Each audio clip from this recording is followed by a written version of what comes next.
Yesu ashimwe. Banje kubaramutsa mwese mu izina ry'Umwami wacu Yesu Kristo. Ndanezerewe kuba mfise akaryo ko gusangira namwe ijambo ry'Imana. Abatanzi nitwa Jesse Johnson, bazi ko benshi munzi di umumissionnaire wanyu. Ama ijambo Imana yampaye dusangira uno munsi ni ijambo rivuga ngo ko twasanzajwe turaronka ikitwegeranya. Ikibazo ko twasanzajwe turaronka ikitwegeranya, ariko si twebwe twasanzajwe, ni basokuruza bacu kera, ariko natwe biradukorako nkuko tugiye kubibona muri Bibiliya. Reka tuzingurure rero Bibiliya zacu mu Itanguriro igice ca 11 tukiharondera. Mu Itanguriro igice ca 11 duhere ku murongo wa mbere tukiharondera, kandi abibutse Imana ikirema yaremye ibiriho byose, iravyitegereza ivyita vyiza cyane. Ariko umwana w'umuntu amaze gucumura, amaze gukora icaha, imigenderanire hagati y'Imana n'abantu irononekara. Umwana w'umuntu ahindirwa kure yo munyonga h'Imana. Hanyuma ya migenderanire, amasengesho y'abana b'abantu bice biragorana ingene umwana w'umuntu yo kwegera, umunyabyaha yo kwegera Imana yera. Ariko naho biruko, Imana mu buntu bwayo ntiyaciye iheba umwana w'umuntu, iramusigira ibikoresho bimwe bimwe byo kumufasha kugira ngo kumbure ikibi ntikiganze cyane. Igikoresho cya mbere yamusigiye ni ryajwi ry'umutima, kuko umwana w'umuntu naho yakoze nabi, ryajwi ry'umutima ryagumiye rimwagiriza riti wakoze nabi. Umusuma naho yokora nabi, akiba, kumbure agumana nakaje kavuga ati yamara wagize nabi. Umukozi yivye patron we ati patron yahora mfata neza none namugiriye nabi. Iyo ni ryajwi ry'umutima. Ariko ryajwi ry'umutima ntirihagije, ntiryashoboye kugorora umwana w'umuntu canke ngo ribere umuti urama ikibazo c'icaha, canke ngo rigarukane migenderanire hagati y'Imana n'abantu. Kugezaho isi yose yuzura umujyano, Imana ikitegereza abari mu isi bose, isangamo umujyano, isanga umuntu wese akora ivyo yigombera. Iricura ico yaremeye isi, ariko iritegereza Noa iti uyo n'umugororotsi. Icitangura bushasha, irahanagura isi, irungika mu isi wa muzure, irahanagura isi, itangura bushasha. Ariko Noa n'umuryango wiwe irawukiza muri bwa bwato. Hanyuma bavuye mu bwato ibaha itegeko rishasha, iti uvisha amaraso y'umuntu nayiwe azovishwa n'abantu, kuko umwana w'umuntu ngo aremwe mu ishusho yanje. Niko Imana yababwiye. Iryo tegeko yabahaye nyuma y'umuzure niryo tegeko nshingiro y'amareta yose, kuko amategeko yose y'amareta ashingiye kuri iryo tegeko. Imbere y'umuzure umuntu akoze nabi byasaba ko haba ukwihanira. Umuntu agukoreye nabi wacu ugenda ukamwihora. Ariko inyuma y'umuzure haciye haba ubundi bubasha bwiswe ireta, bushobora guhagara mu kibanza c'Imana. Ati umuntu agiriwe nabi ashobora kwitura ati nituye ubutungane, nituye ubwo bubasha bwiswe leta, kugira ngo hako ngenda kwihora bushobora kuraba ko ndenganijwe, bugacira urubanza bukantunganiriza. Iyo niyo leta rero. Ariko niyo leta Imana yabahaye kugira ngo ishingira karimbi kibi, kandi ndico leta ijejwe nambugingo n'ubu. Leta abanyakibi ego ntishobora kubafata bose, ariko shishikara mu biburabe ko leta utazoruhukira mu gasho. Urabipiye uno munsi bobigira misi 2 misi 3, ariko ugashishikara uri umwicanyi, ugashishikara uri umusuma, uraruhukira mu gasho kubera leta. Ileta Imana yahaye abana b'abantu. Ariko niyo leta, ico gikoresho ciza Imana yahaye abana b'abantu, abana b'abantu bayihindura igikoresho mpinga Imana, ikirishira hejuru. Nivyo tugomba dusome muri iyo nkuru y'umunara w'i Babeli. Niho tugeze, turi mu Itanguriro igice 11 duhere ku murongo wa mbere. Havuga ngo abo mu isi yose bari bafise ururimi rumwe no kuvuga kumwe, nuko bari bariko baragenda berekeye iburasirazuba babona ikiyaya mu gihugu c'Ishinari bagereraho baravugana bati ngo tubumbe amatafari tuyaturire neza nuko bakoresha amatafari mu gishingo c'amabuye na kaburimbi mu gishingo c'ubudongo baravuga bati ngo tuyubakire igisagara n'umunara ushikira ijuru kugira ngo twironkere izina rya rurangiranwa twoye gusabagira mu isi yose. Imana yabwiye Nowa ati mugwire murondoke mukwire isi yose. None baravyanse bati twigumira hanyene twironkere izina twoye gusabagira. Murongo wa 5 maze uhoraho amanukanwa no kuraba ico gisagara n'uwo munara abana b'abantu bubatse. Uhoraho aravuga ati raba ni hanga rimwe kandi bose basangiye ururimi rumwe. None ni ikintu cyo batanguye gukora erega nta kizobananira noneho uco bazogabira gukora cyose. Nuko ngo tumanukake tuyoberanye ururimi rwabo boye kumvikana mu kuvuga kwabo. Nuko Uhoraho abasabagiriza mu isi yose uca baheba kubaka ca gisagara. Ico catumye izina ryaco citwa Babeli kuko ariho Uhoraho yayoberanirije ururimi rwabo mu isi yose kandi ariho Uhoraho yabasabagirije mu isi yose. Imana dufashe cyane. Iyo leta Imana yari yabahaye ikirishira hejuru bagishika aho hantu bagize umugamba ati tubaka umunara ushika mu ijuru ubwo bwibone kandi bacibagabura ibikobwa bamwe bati tuje guca ibiti turondera inkwi abandi bati tubumba amatafari abandi bati tuvoma amazi kugira ngo duponde ubudongo abandi bati dupanga amafuru abandi bati tuturira ayo matafari abandi bati tuyasombe abandi bati turababasoreka tububake abandi turabachef maso bapanga ibikorwa uko nyene batangura kubaka umunara uraduga umutima w'umwami wabo uravyimba ati ndagakomeye ku isi. Ariko Imana yo igumira hejuru ya byose. Yesu ashimwe cyane.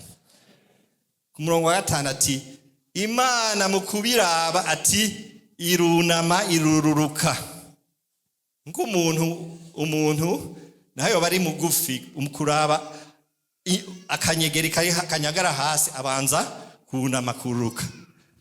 Niko n'Imana kuraba akakanara tukita kanara bobo babita umunara ngo ushika mu ijuru. Ako kumana yati reka nuname ndaba ko kantu akariko ubwibone bw'abana b'abantu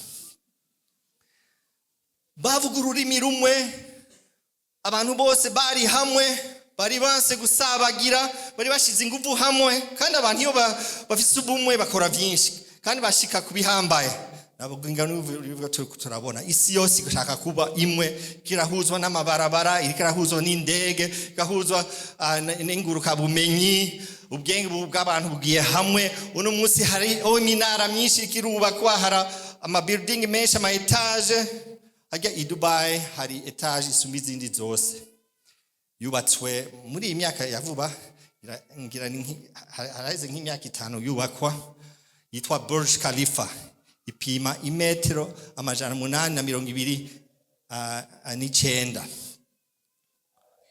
burebure nko ngaha gushika kuri Gare Nord gacu uhagarika ikintu kimeze gutya amasemera apima 300 imetero z'amajepfo mu kuzimu kugira ngo kijya kintu gipima 800 metre kigume gihagaze ntikinyigange. Imvura ishobora kubira kiragwa kurajya ama etage yo hejuru hasi hakuruzuba kuko klima ziratandukanye kubera uburebure wova ku ngazi yo hasi ugashika kuri rya nivo yo hejuru ku metero 800 iyo etage iri nko ngaha Nyambuye boyiraba yo musozi wa Nyambuye boyiraba hasi yawe ko yosumba umusozi wa Nyambuye. Ubwibone bw'abantu hari abandi bariko barategura yindi ati abo baraturiye twahora dufisi ya mbere none abo bi Dubai badusumbije abo nabo muri Arabie Saoudi ati twahora dufisi ya mbere kuri 580 metre none baturiye babubatse ya wisa ubu tugire tububaki kilometre cyose kono na mahera ariko none iyi si naho yaga bonanirwa no kubaka nyinshi z'ama etaje 10 oya n'ubwibone gusa ukabona iki etaje kirekire menye ko inyuma ya iki etaje cyose hihishije ubwibone bw'abantu ariko ivyo vyose Imana iravyitegereza igatwenga ati ehe twatunyegera ingere turiko turubaka kandi twasubiye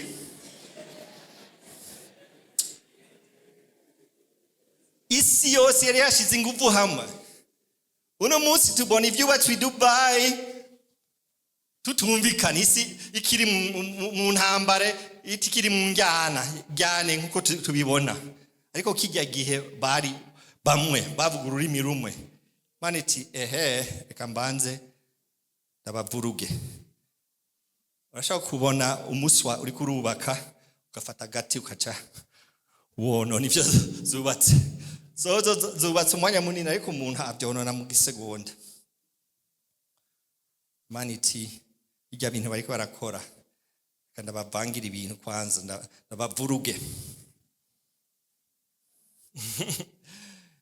benshi bibaza ko umwami wabo yari Nimurodi kuko ugiye mu gice ca 10 usubiye inyuma gato hariya ku murongo umengana umurongo w'8 w'9 ngo kandi Kushi yabyaye Nimurodi aho n'urubyaro rwa Nowa ngo niwe wa mbere yabaye ikihabugabo ku isi yari umuhigi w'agahebuza imbere y'Uhoraho bituma acigwa ko akagani ngo ni nka Nimurodi yari umuhigi w'agahebuza imbere y'Uhoraho ubwami bwiwe bwa mbere bwagarukira i Babeli no muri Ereki no muri Akadi ni Kalune mu gihugu c'Ishinari ni caki ya c'Ishinari ni cagisagara c'i Babeli nibwo bwami bwa Nimurodi arico gituma benshi bibaza ko uwo mwami wabo yari Nimurodi ariko naho yarafise ubwo bwibone mukanye sasa Imana ibisambura byose kuko bakiri ku kivi bari bagabuye ibikorwa ati mwe muzana amatafari abandi zana ikaburimbo mu masasi zana ati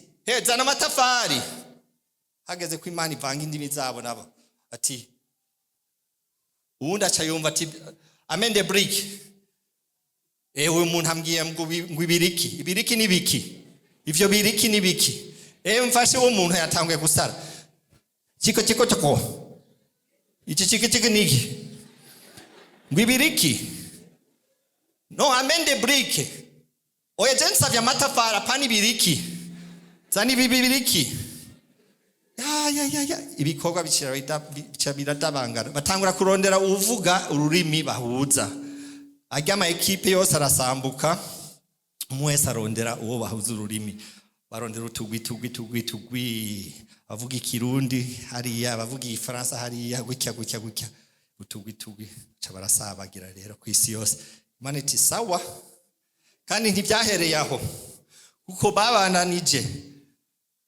bigabura kugeza n'ubu none ko twumva ko indimi nyinshi zo muri Afrika zose zitwa ngo les langues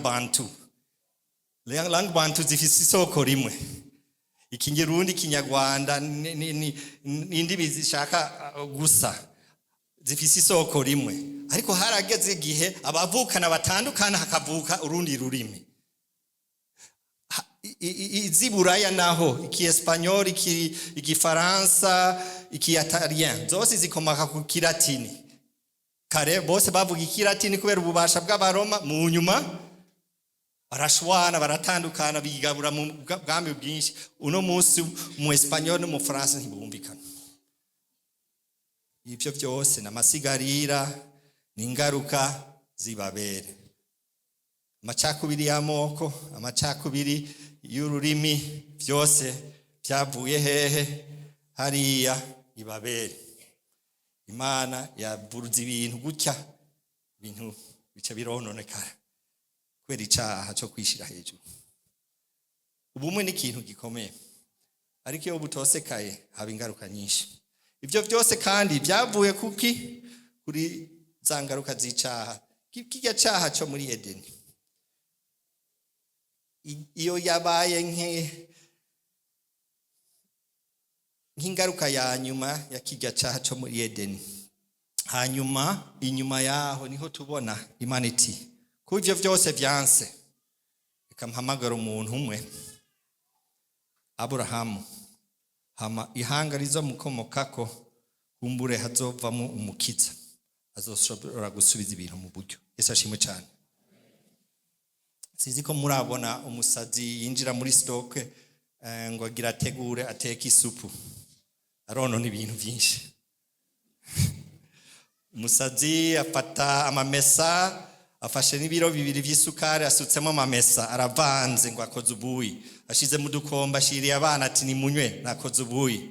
Afasha indagara zumye ashize mu nkono asutsemo rero ubufu bwose aravanze ngo yashizemo ibirungo ngo isupu ashize ku meza. Afashe amatomate araponze aracumbye ashize ku meza ngo nubugari ngo ni mujye. Maruga agashika akabonye stoke yose y'amahinga abiri irononekaye. Niyo madega yabaye ibabere. Ukuvanga kw'indimi hazanye ingaruka nyinshi n'ubu tukibona no munsi. Inzankane nayo masigarira nizo ngaruka zibabere. Amacakubiri y'urukoba, amacakubiri y'amoko n'amasigarira y'ibabere. Imana dufashe cyane rero. Ariko kandi muri Yesu Kristo ibyo byose byononekaye birashobora gusanurwa. Yesu ashimwe cyane. Kandi muri Yesu Kristo tuvuga ruti ku musaraba wa Yesu Kristo niho hari umuti w'ibyo byose. Kandi muri Yesu Kristo ayo moko Yesu yose nizo ndimi zose dushobora kuba bamwe kubw'amaraso ya Yesu Kristo. Gusa tuvuze duti muri Yesu Kristo amacakubiri y'amoko akugwaho ngo n'umusaraba wa Yesu Kristo nivyo fatigwa ko mu by'agakiza, ariko ntibice bivuga ngo ucureka kuba umurundi cyangwa ucureka kuba umukongomani,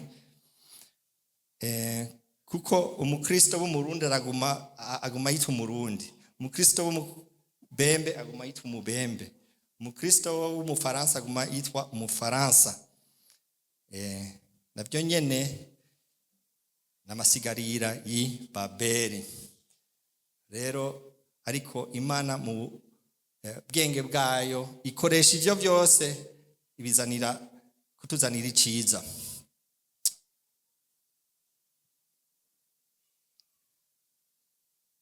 Kuba bamwe rero muri Yesu Kristo ugusanura ivyononekaye muri Babeli byabaye ku musaraba, ariko bishigwa habona kandi birerekanwa ku munsi wa Pentekote. Kandi nivyo tugomba kurabira hamwe ubu. Reka dusome hariya mu Vyakozwe n'Intumwa igice cya 2 umurongo wa 1 kugeza ku murongo 8.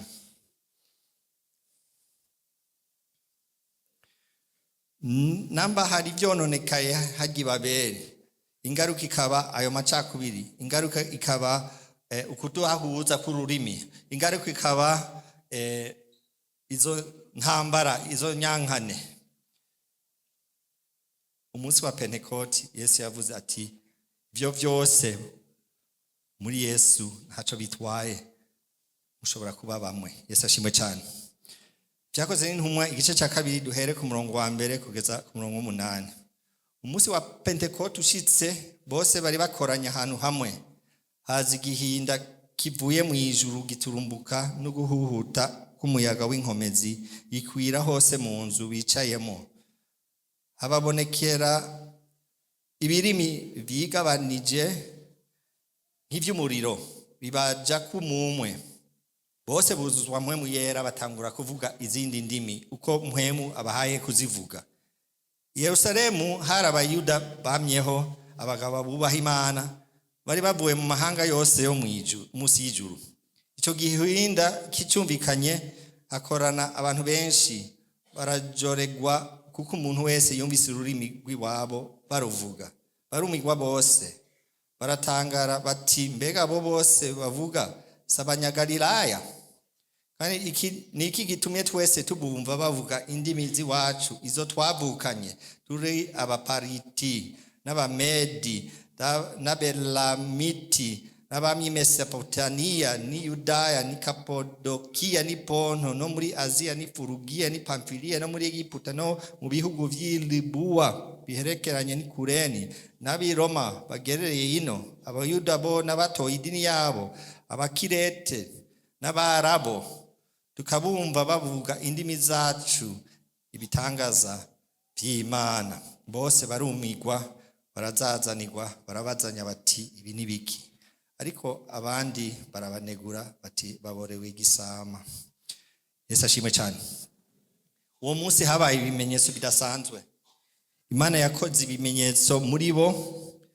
Ikimenyetso cya mbere ni ibirimi by'imbeya z'umuriro byaje ku mitwe yabo nk'ikimenyetso cy'uko abantu bose bo mu mahanga yose bagire bahuzwe, yuko bijya byononekariye Babeli abantu bagasanzazwa ubu bagire begeranywe. Yesu ashimwe cyane. Hama batangura kuvuga indimi. Benshi bibaza ko izo ndimi bavuga ku munsi wa Pentecote ko zari indimi zitumvikana zitari zo ngaha mu isi, ariko usomye neza ngaho wumva ko zari indimi zari zizwi zavugwa muri bijya bihugu, zavugwa mu bari bakikuje ijya monde Mediterane yose, bijya bihugu vyose byarimo abayuda n'abari batoye idini ry'abayuda. Rero abo bari baje Yerusalemu kubera umunsi mukuru wiki wa Pasika. Rero bari baje bobo bafise ururimi kavukire kuko ariko kandi bari bazi kumbure n'igiheburayi gikeye kuko batoye idini ry'abayuda, ariko batangaza kumva abanyagalilaya bavuga indimi zabo kubw'ico gitangaza c'Imana. Mwemwe rero karamenyesha yuko hageze kwegeranya ihanga rishasha ry'Imana ryo mu mahanga yose. Yesu ashimwe cyane. Ico kimenyetso cabaye nk'imonjo y'igikorwa cyo kusanura ivyononekaye i Babeli, kandi cabaye cyo kubibutsa no kubereka no kwibutsa mu mitwe ye izo ntumwa rya jambo Yesu yababwiye ataragenda ati muzohabwa ubushobozi mpwemwe yera niyabaza ko muzobivyabona byanje i Yerusalemu niho bibereye ni Yudaya hose ni Samariya no kugeza ku mpera y'isi. Yesu ashimwe cyane. Uwo munsi habaye umusaruro munini, abantu 3,000 bo muri amahanga yose barakizwa. Mbere benshi ntibaciye bataha, baciye bahaguma kugira ngo babanze bigishwe bakomezwe. Mu nyuma rero babonye gutaha kugenda bajana ubutumwa bwiza, bajana inkuru nziza ya Yesu muri ivyo bihugu vyose. Rero Yesu arondera ihanga mu mahanga yose, kandi arondera kandi abamwambaza bo mu mahanga yose. Hari ivyononekariye Babeli, kandi mu vyononekariye Babeli harimo no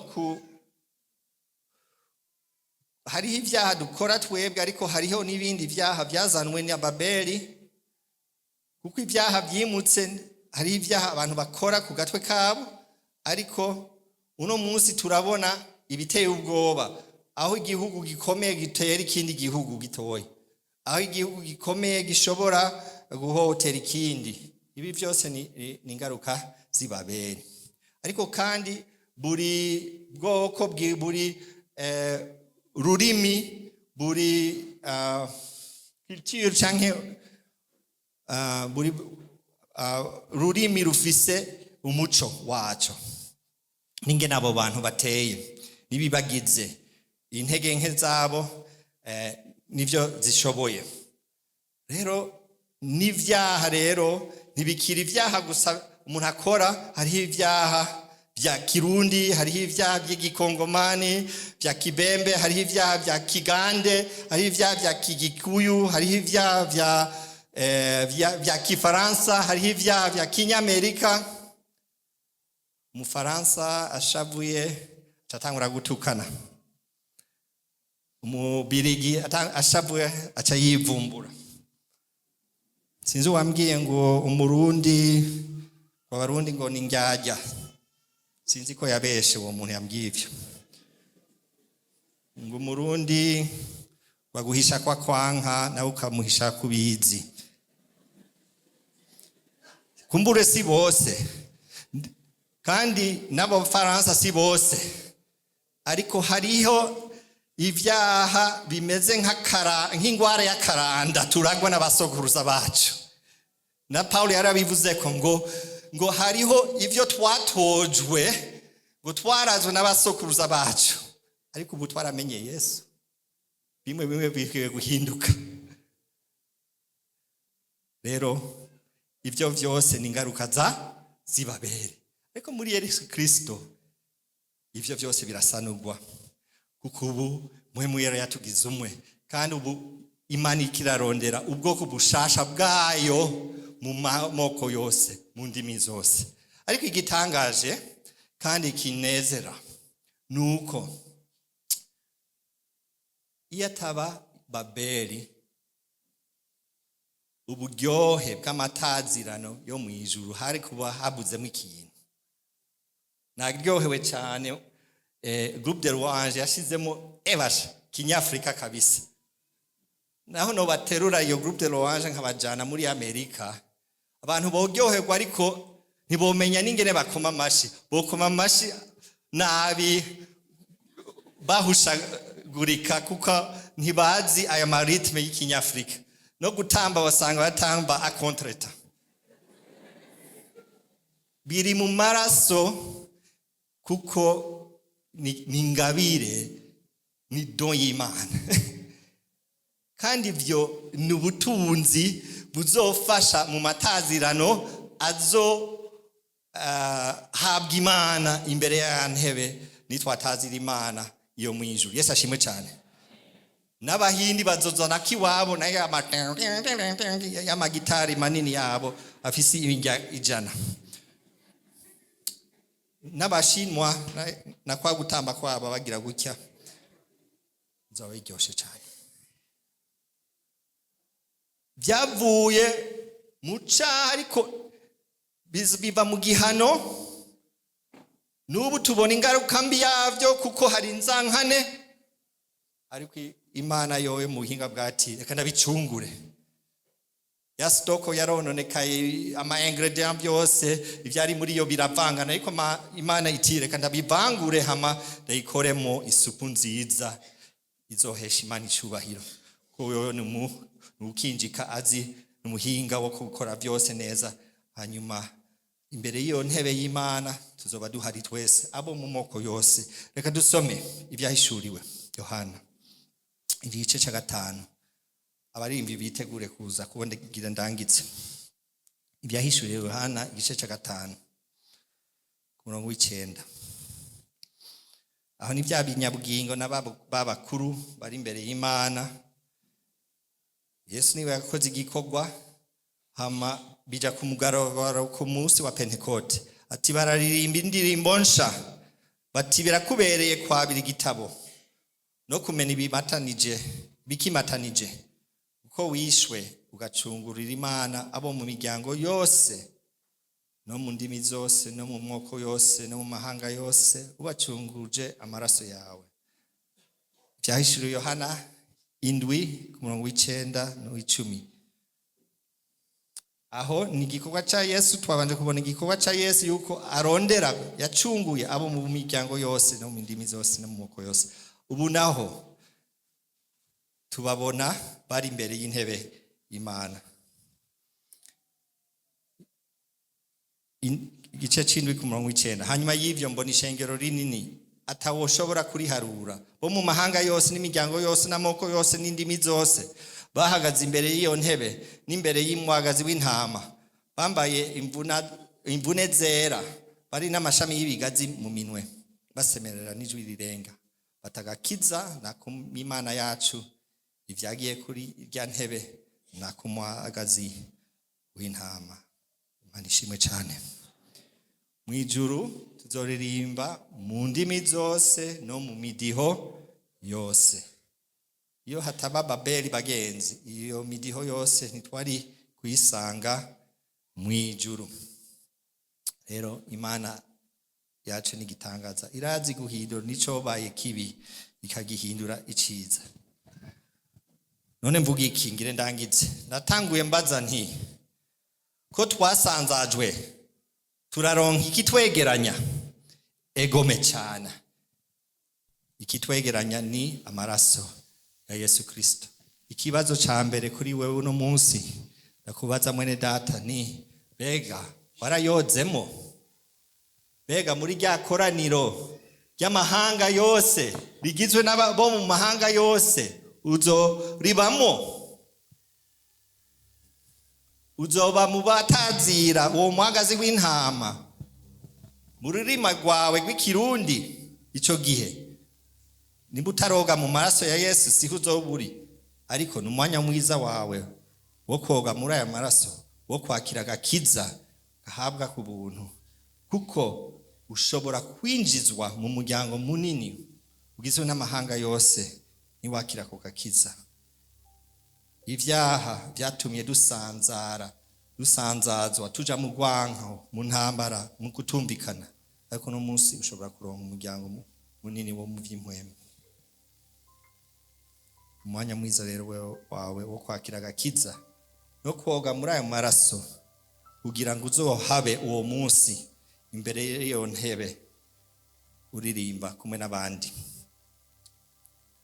Ariko kandi hari abandi bamaze kwakira Yesu, twumvise ko hariho ubumwe bwazanwe na mpwemu yera busaniro ivyo Babeli yononye. Ubumwe bushobora kurengera amacakubiri y'urukoba, amacakubiri y'ururimi, amacakubiri y'amoko. Ni gute rero mu Kristo ushobora kuba ugifitiye mugenzi wawe musengera hamwe urwanko canke inzigo, kandi musangiye ururimi, imico, urukoba, muhuje kuri vyinshi? Nimba mpwemu yera yazanye ubumwe burengera ivyo bindi vyose, ni gute n'ubu ubwo bumwe butaraza, ubwo bubasha bwo kuzana ubumwe butarakora mu bugingo bwawe? Ubwo bumwe bwo kurengera ivyo vyo dutandukanye binini ntibwonanirwa kudusubiza hamwe n'abagenzi bacu ba hafi.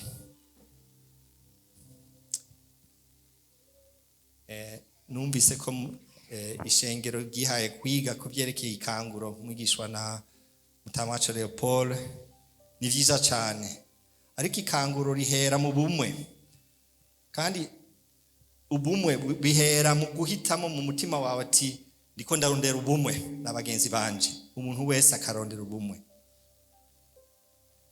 Nimba tugomba ikanguro, bitubanze tunesha urwanko rwose, turondere kubabaririra, turondere korera Imana atakwinubana, atakurabana ribi, kugira ngo dukorere Imana mu bwizigirwa.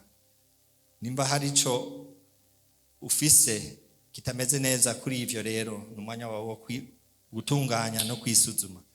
Abaririmbyi batangwe kuririmba, haba ukeneye kuza koga muri aya maraso canke gutunganya kuri ivyo mpeje kuvuga, n'umwanya wawe mwiza.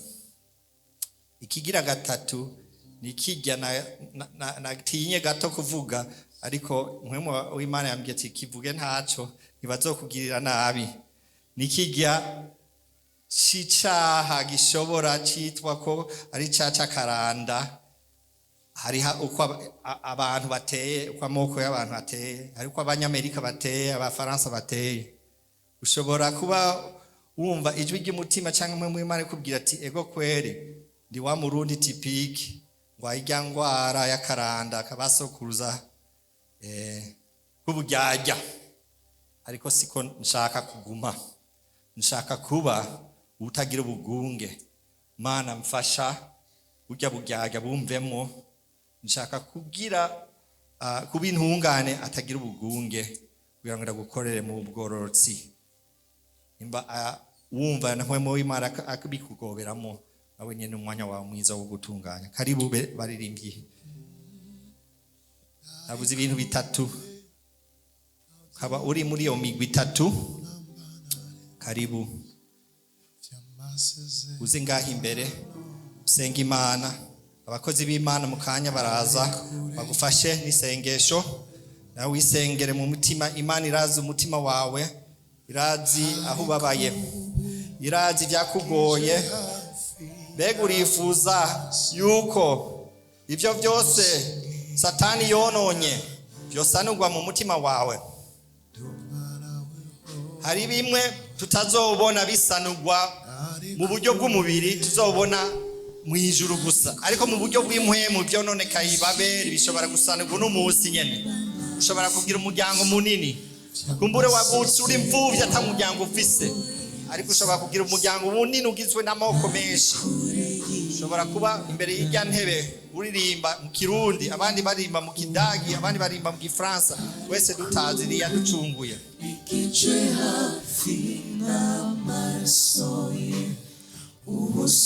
Umwanya wawe mwiza wo kwisuzuma, umwanya wawe mwiza wo kwitahura no kurondera Imana.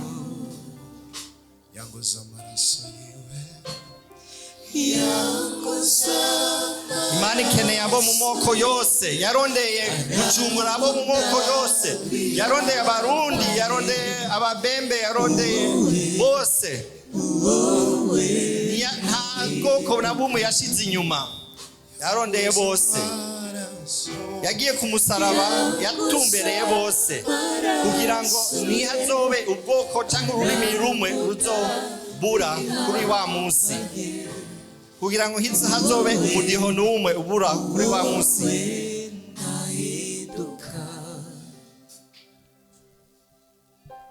Kaze bene data, aracari umwanya. Wifuza gusaba inkomezi ati mfise ico mpfa na mugenzanje, mfasha Mana ndonke inkomezi zo gutunganya, canke mfasha Mana mbone uko nobikora. Nimba dushaka ikanguro mw'ishengero, ni ngombwa ngo tugendere mu bumwe, tugendere mu kuri.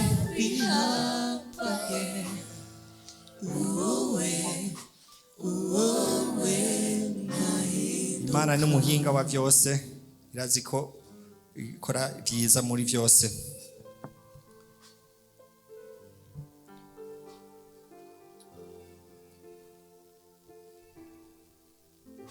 Turindire.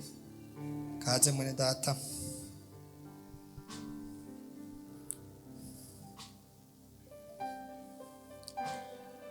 Uko umeze, uko umutima wawe ukubwira, ijwi ry'umutima riracakora n'uno munsi.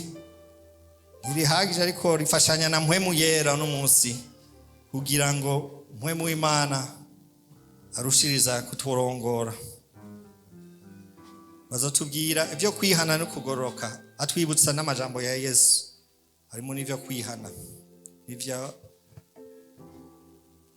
Kaze bene data bagisigaye mu bibanza.